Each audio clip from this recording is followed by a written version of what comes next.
Assalamualaikum warahmatullahi wabarakatuh. Alhamdulillahilladzi hadana lihada wa ma kunna linahtadiya law an hadanallah. Asyhadu an la ilaha illallah wahdahu la syarika lah wa asyhadu anna Muhammadan abduhu wa rasuluh la nabiyya ba'da. Anak-anakku sekalian yang saya cintai dan yang saya banggakan, khususnya SD Negeri 1 Cirau, pada umumnya SD sekecamatan Karangmojol. Marilah kita panjatkan puja dan puji syukur kehadirat Allah Subhanahu wa Ta'ala yang telah memberikan kita rahmat, taufik dan hidayahnya kepada kita sehingga kita bisa beribadah sampai saat ini. Salawat dan salam semoga tetap terlimpah curahkan kepada junjungan kita Nabi Agung Muhammad Sallallahu Alaihi Wasallam yang selalu kita nantikan syafaatnya fid dini wa dunya wal akhirah. Anak-anakku yang saya cintai dan saya banggakan, pada kesempatan kali ini saya akan membahas birrul walidain. Birrul walidain merupakan salah satu perintah agama kita, agama Islam, di mana yang berarti secara bahasa itu birrul walidain, berbuat baik kepada kedua orang tua kita. Dalam Al-Quran dijelaskan, Quran surat An-Nisa ayat 36, A'udzubillahi minasyaitonirrajim, Bismillahirrahmanirrahim, wa'budullaha wa la tusyriku bihi syai'an wabil walidaini ihsana ila akhirih. Artinya, dan sembahlah Allah dan jangan kamu menyekutukannya dengan sesuatu apapun, dan berbuat baiklah kepada kedua orang tua. Dari ayat tersebut kita tahu bahwasanya birrul walidain itu memiliki peranan yang penting, yakni nomor 2 setelah beribadah kepada Allah.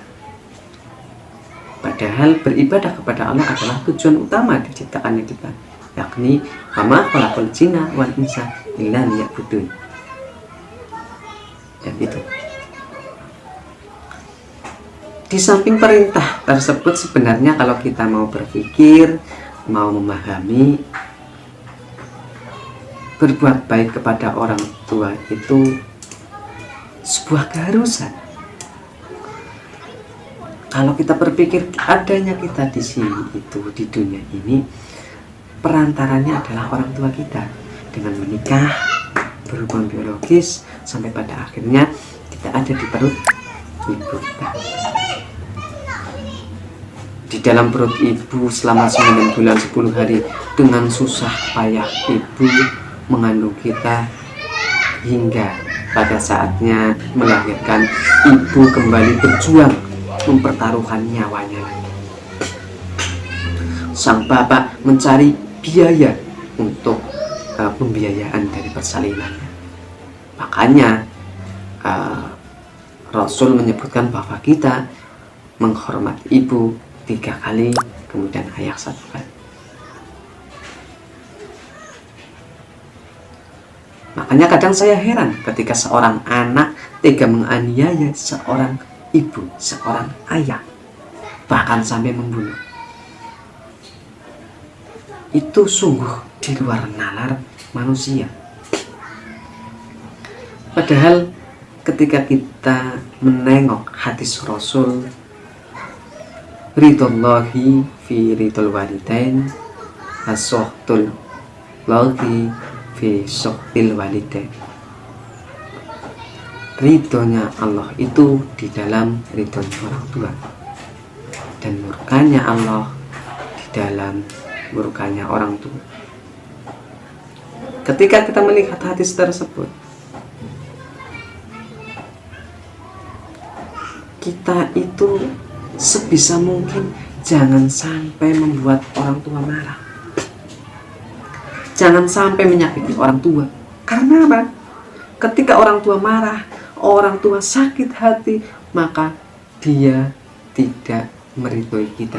Ketika kita tidak diridhoi oleh orang tua, maka Allah tidak meridhoi kita. Subhana'udzubillahi min. Maka dari itu, marilah kita menghormati orang tua, lebih menghormati orang tua, lebih birrul walidain lagi. Di sekolah misalkan kita berangkat lebih disiplin, melaksanakan tugas juga disiplin, maka dengan itu kita bisa menjaga nama baik orang tua, maka itu membuat orang tua senang. Di sekolah kita dengan berprestasi, itu pun membuat orang tua senang. Kemudian di rumah ketika kita disuruh, maka segeralah laksanakan apa yang menjadi perintah orang tua, selama kamu bisa dan selama tidak bertentangan dengan syariat Islam. Apapun orang tua kita, siapapun mereka, hormatilah. Dan ketika pada saatnya nanti orang tua lanjut usia, maka kita harus merawatnya. Apalagi ini anak laki-laki, wajib rawatlah dia, maka pahala tak ternilai akan kamu dapat. Semoga kita termasuk orang yang selalu belajar dan termasuk orang-orang yang birrul walidain dan mendapatkan ridho dari orang tua dan ridho dari Allah Subhanahu wa taala. Amin. Dari saya cukup sekian, banyak salah saya mohon maaf. Wallahul muwaffiq ila aqwamit thoriq. Wassalamualaikum warahmatullahi wabarakatuh.